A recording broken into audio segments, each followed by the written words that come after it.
아델 본사 회의실에는 전날의 긴급 체포 소식이 아직도 남아 있었다. 박태후 회장이 수갑을 차고 끌려나간 뒤 누구도 그가 이렇게 빨리 돌아올 거라고 생각하지 못했다. 단위는 빈 회장석 앞에 서 있었다. 이사회는 이미 흔들리고 있었고 한 선생의 추천으로 임시회장 직무대행 안건은 표결 직전까지 올라왔다. 진주는 회의실 밖 복도에서 박철수 실종 소식을 들은 뒤에도 자리를 떠나지 못했다. 단위가 그 자리에 오르는 순간 아델은 처음으로 박태후 회장의 소나귀에서 벗어날 수 있었다. 적어도 그렇게 믿고 싶었다. 단위의 앞에는 세 명패가 놓여 있었다. 김단위, 아델그룹 임시회장 직무대행. 그 이름을 보는 순간 단위의 손끝이 미세하게 떨렸다. 그녀는 회장 자리를 탐낸 적이 없었다. 복수를 위해 김명희라는 이름으로 살아왔지만 정작 그 끝에서 자신이 아델의 중심에 서게 될 줄은 몰랐다. 그러나 이제 물러설 수 없었다. 태후 회장의 비자금, 폭발물 사건, 7년 전 백준기 사고, 진주의 어머니 기록, 김명희의 생존까지 모든 진실은 아델의 권력 한가운데 묶여 있었다. 한 선생이 조용히 말했다. 김단희 씨, 이제 선택하십시오. 단희는 숨을 고르고 고개를 들었다. 제가 맡겠습니다. 그 말이 끝나는 순간 회의실 문이 거칠게 열렸다. 모두가 돌아보았다. 박태후 회장이 들어섰다. 경찰서에서 돌아온 직후였는지 얼굴은 창백했지만 눈빛은 살아있었다. 강 실장과 변호인이 뒤따랐다. 회의실 안의 이사들은 자리에서 일어나지도 못하고 굳어버렸다. 정란은 뒤쪽에서 입술을 말아 올렸다. 유나는 숨을 삼켰고 현주는 믿을 수 없다는 눈으로 태후 회장을 바라보았다. 태후 회장은 회의실 중앙으로 걸어왔다. 그의 시선은 오직 단희에게 꽂혀 있었다. 그는 책상 위에 놓인 명패를 집어들었다. 김단희. 그 이름을 본 태후 회장의 얼굴에 분노가 번졌다. 그는 명패를 바닥으로 던졌다. 김명희. 회의실 안에 있던 모든 사람이 숨을 멈췄다. 단희의 눈빛이 흔들렸다. 태후 회장은 그녀를 향해 한 걸음 다가섰다. 내 속셈을 확실히 알았어. 감히 나를 내치고 회장 자리를 가로채려고 해. 단희는 바로 물러서지 않았다. 회장님, 체포된 사안은 아직 끝난 게 아닙니다. 이사회는 경영 공백을 막기 위해 닥쳐. 태후 회장의 목소리는 낮았지만 회의실 전체를 눌렀다. 내가 박철수를 빼돌리고 백진주를 앞세워 내 이름을 경찰에 넘긴 것까지 다 알았다. 내가 잠깐 자리를 비운 사이 내가 회장 자리에 앉으려고 판을 깔았다는 것도. 단희의 얼굴이 굳었다. 박철수 씨를 빼돌린 건 제가 아닙니다. 회장님이 먼저 그 사람을 막으려 했기 때문에. 증거 있나? 단희가 입을 다물었다. 태후 회장은 이사들을 돌아보았다. 보셨습니까? 김단희 사장은 회사를 안정시키려는 사람이 아닙니다. 제 개인 사건을 이용해 이사회를 흔들고 외부 고발 세력과 결탁해 아델을 장악하려 한 사람입니다. 민준이 자리에서 일어났다. 아버지, 그건 사실이 아닙니다. 태후 회장은 민준을 노려보았다. 너는 입 다물어. 아델 고발 다큐를 의뢰한 놈이 이 자리에서 회사를 논할 자격이 있다고 생각하나? 민준의 얼굴이 굳었다. 진주가 회의실 안으로 들어왔다. 회장님, 제 아버지 사고를 덮으신 분이 회사를 논할 자격을 말할 수 있습니까? 태후 회장은 진주를 바라보았다. 백진주, 너는 내 아버지 이름 뒤에 숨어 여기까지 왔다. 하지만 내가 찾는 진실이 내 편일 거라고 착각하지 마라. 진주는 흔들리지 않았다. 그건 제가 확인합니다. 태후 회장은 차갑게 웃었다. 확인해. 하지만 오늘 이 자리에서 회장 자리를 탐내는 건 내가 아니라 김명희다. 그는 단희를 다시 바라보았다. 김단희 사장 직무대행 안건은 무효다. 이사회 의결 절차에 중대한 하자가 있고 수사 중인 사건 관계자가 직접 이해관계자로 개입했다. 변호인 의견서도 제출됐다. 변호인이 서류를 이사들에게 돌렸다. 이사들의 얼굴이 흔들렸다. 태후 회장은 이미 빠져나올 길을 만들어두고 있었다. 폭발물 혐의로 긴급 체포됐지만 직접 제조 지시와 사용 고의성을 부인하며 영장 청구 전 변호인단을 움직였고 박철수의 신병이 다시 흔들리는 틈을 타 수사선상에서 빠져나올 시간을 벌었다. 한 선생이 차갑게 말했다. 박태후 회장님, 수사는 끝난 게 아닙니다. 태후 회장은 한 선생을 향해 고개를 돌렸다. 선생님께서도 오래 쉬셨으니 이제 이사회 일에서는 물러나시죠. 한 선생의 눈빛이 굳었다. 태우 회장은 정란을 불렀다. 오정란. 정란이 천천히 앞으로 나섰다. 하녀로 전락해 수모를 당하던 여자였지만 지금 얼굴에는 다시 살아난 욕망이 번졌다. 단이는 정란을 보는 순간 숨을 삼켰다. 태우 회장이 말했다. 김단희 사장에게 맡기려던 임시 업무 오정란에게 넘긴다. 회의실이 크게 술렁였다. 단이가 바로 말했다. 회장님, 실수하신 겁니다. 제자리에 오정란이라니요. 후회하실 거예요. 태우 회장은 단이를 보지도 않았다. 후회는 내가 하게 될 거다. 정란은 천천히 단이 앞에 다가왔다. 바닥에 떨어진 단이의 명패를 내려다보다 발끝으로 밀어냈다. 김명희, 아니 김단희. 정란은 낮게 웃었다. 너도 참 오래 버텼다. 그런데 어쩌니? 이 집에서 쫓겨나는 사람은 결국 내가 됐네. 단이는 이를 악물었다. 오정란, 그 자리는 당신이 앉을 자리가 아니야. 정란은 가까이 다가와 속삭였다. 자리는 자격 있는 사람이 앉는 게 아니야. 버티는 사람이 앉는 거야. 그리고 정란은 누군가에게 손짓했다. 직원들이 박스를 들고 들어왔다. 단이의 사무용품, 서류 일부, 명패, 개인 물건들이 담겨 있었다. 정란은 그 박스를 단이 앞에 밀어 던지듯 놓았다. 꼴 좋네. 단이의 눈빛이 흔들렸다. 정란은 웃음을 숨기지 않았다. 이제 아델가에서 쫓겨난 게 내가 됐구나. 진주가 앞으로 나서려 했지만 민준이 조심스럽게 붙잡았다. 진주야. 진주는 떨리는 목소리로 말했다. 저걸 보고만 있으라고요. 민주는 고통스럽게 단이를 바라보았다. 지금 여기서 움직이면 아버지가 원하는 대로 돼. 단이는 진주를 보았다. 눈빛으로 말렸다. 지금은 움직이지 말라고. 이 자리는 이미 태우 회장이 깔아놓은 판이었다. 여기서 감정으로 맞서면 단이만 더 위험해진다. 태우 회장은 이사들을 향해 말했다. 김단희 사장은 오늘부로 아델바이오 사장직에서도 직무 배제한다. 관련 조사 결과가 나올 때까지 출입 권한도 제한한다. 진주의 얼굴에서 피가 빠졌다. 회장님, 그건 말도 안 됩니다. 태우 회장은 진주를 보며 말했다. 말이 되는지 안 되는지는 내가 정한다. 민준이 참지 못하고 말했다. 아버지. 태우 회장은 낮게 말했다. 너도 조심해라. 내가 너를 아직 아들로 대하고 있을 때. 민준의 얼굴이 굳었다. 현주는 그 모든 장면을 보고 있었다. 정란이 다시 자리를 얻었고 단이가 밀려났고 태우 회장은 자신을 카드처럼 바라보고 있었다. 그는 자신이 누구의 아들인지보다 누구의 도구인지 더 선명히 느꼈다.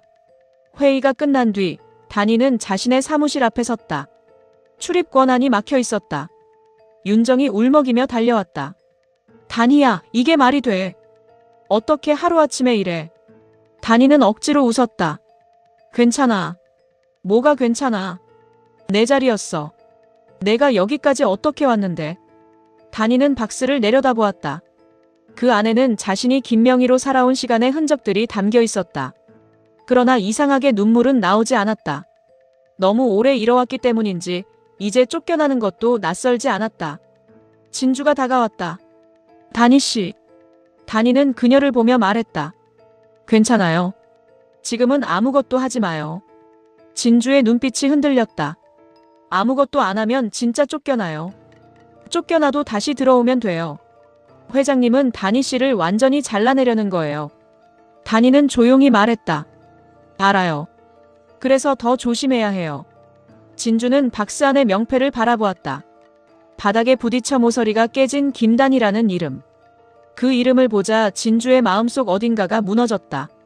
이 사람도 이름을 빼앗겼고 다시 되찾으려 했고 또 빼앗겼다. 자신처럼. 진주는 낮게 말했다. 제가 할게요. 단이가 굳었다. 뭘요? 회장님이 가장 두려워하는 걸 꺼낼게요. 안 돼요. 단이는 바로 말했다. 진주 씨가 뭘 꺼내려는지 알아요. 당신 출생 기록, 어머니 이름, 김명희 언니와 연결된 그 기록. 그건 아직 확인되지 않았어요. 진주는 단이를 바라보았다. 확인될 때까지 기다리면 회장님이 또 지워요. 그래도 당신 인생을 폭탄처럼 던지면 안 돼요. 진주의 눈가가 붉어졌다. 단희 씨는 제 아빠 기록 때문에 여기까지 왔어요. 제가 가만히 있으면 이번엔 다니 씨가 묻혀요. 다니가 진주의 손을 붙잡았다. 나는 괜찮아요. 진주는 고개를 저었다. 그 말 저한테 하지 마요. 제가 제일 싫어하는 말이에요. 다니는 더 말하지 못했다. 진주는 손을 천천히 빼냈다. 이번엔 제가 지킬게요. 그 시각 정란은 태호 회장에게 다시 배정받은 사무실에 들어섰다. 다니가 쓰던 공간이었다. 정란은 책상 위를 손끝으로 쓸었다. 조금 전까지 다니의 것이었던 자리. 이제는 자신의 것이 됐다. 하지만 기쁨만 있지는 않았다. 태호가 자신을 믿어서 준 자리가 아니라 다니를 치기 위해 자신을 다시 칼로 쥐었다는 것을 알고 있었다. 유나가 조심스럽게 들어왔다. 사모님. 정란은 의자에 앉아 유나를 바라보았다. 뭘 또 가져왔니? 유나는 현준의 자료가 담긴 파일을 내려놓았다. 박현준 본부장님 약점, 아직 쓸 수 있어요. 정란의 눈빛이 차갑게 변했다. 내가 분명히 말했지. 현준이 건드리면 너부터 묻는다고. 유나는 숨을 삼켰다. 건드리려는 게 아니에요. 지렛대로 쓰자는 거예요. 말장난하지 마. 유나는 물러서지 않았다. 현준 씨가 흔들리면 민준 씨도 흔들려요. 민준 씨가 흔들리면 진주도 흔들리고요. 그 사이 사모님은 아델바이오를 잡으면 돼요. 정란은 한참 그녀를 바라보았다. 너는 왜 이렇게까지 하니? 박민준이 그렇게 좋아. 유나의 얼굴이 굳었다. 좋아했어요. 지금은? 유나는 대답하지 못했다. 사랑인지 집착인지 복수인지 생존인지 자신도 알 수 없었다. 지금은 살고 싶어요. 정란은 낮게 웃었다. 그래. 이제야 말이 통하네. 유나는 속으로 생각했다. 박현준의 약점을 이용해서 아델바이오의 며느리가 되면 박현준과 아델바이오가 내 손에 들어오는 거야. 그 생각은 처음엔 스스로도 역겨웠다. 그러나 곧 다른 목소리가 올라왔다. 그래도 살아야 한다. 민준에게 버림받고 진주에게 밀리고 아델 법무팀에 쫓기는 이 상황에서 자신이 잡을 수 있는 패는 현준뿐이었다. 정란은 유나의 눈빛을 읽은 듯 말했다. 현준이한테 접근할 생각이면 접어. 유나는 놀라 표정을 숨기려 했다. 정란은 차갑게 웃었다. 내가 너 같은 애 눈빛을 모르겠니? 유나는 고개를 숙였다. 사모님이 저를 도와주시면 저도 선은 지킬게요. 넌 선이 뭔지 몰라. 그러니 내가 그어줄 거야. 정란은 파일을 닫았다. 일단 김단희부터 완전히 밀어내. 진주가 움직일 거야. 백진주가 어떤 카드를 꺼내는지 먼저 알아와. 유나는 고개를 끄덕였다.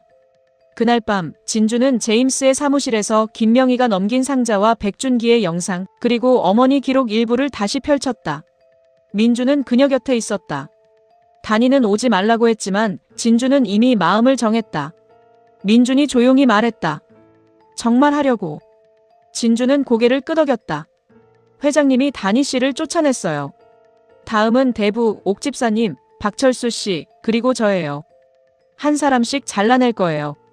내 출생 기록을 공개하면 내가 다쳐. 진주는 아버지 사진을 바라보았다. 아빠가 말했어요.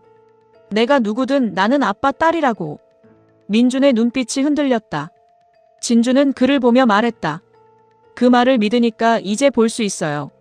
민주는 그녀의 손을 잡았다. 그럼 혼자 하지 마. 진주는 잠시 그 손을 바라보았다.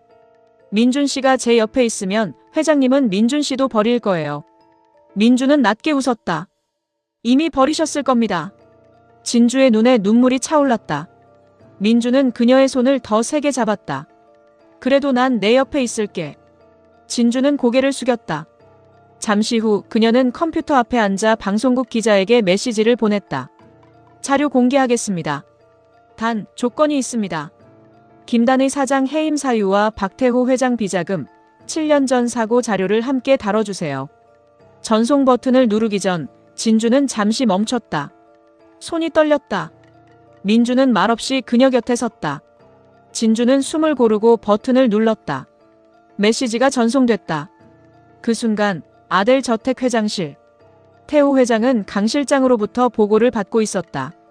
단위의 출입 권한을 막았고 정란에게 자리를 넘겼고 이사회는 잠시 자신의 편으로 돌아섰다. 그러나 이상하게 마음이 놓이지 않았다. 백진주는 너무 조용했다.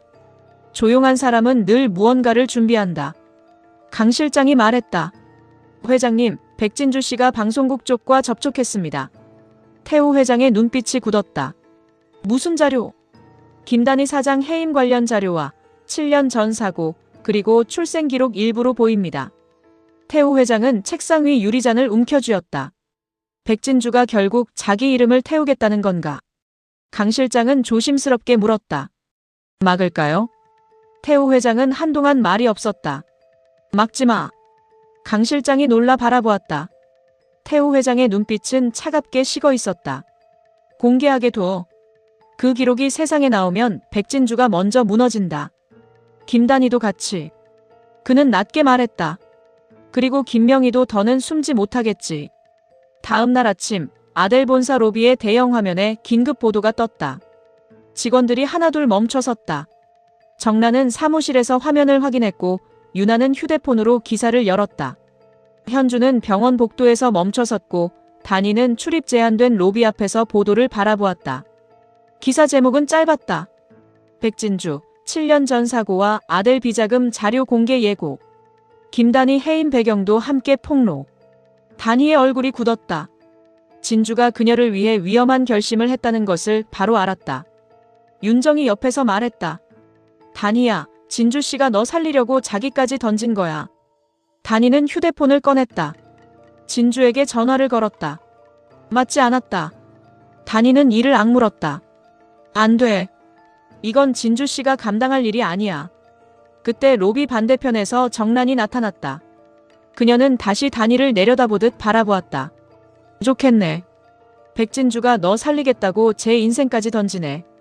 단희는 정란을 노려보았다. 당신은 그 입으로 진주 씨 이름 부르지 마. 정란은 비웃었다. 왜? 이제 가족 같니? 단희의 눈빛이 흔들렸다. 정란은 한 걸음 다가와 낮게 속삭였다. 그 아이가 자기 출생 기록까지 까면 제일 먼저 무너지는 건 너야. 김명희가 숨긴 일이 드러나면 내 복수도 깨끗하지 않다는 게 밝혀질 테니까.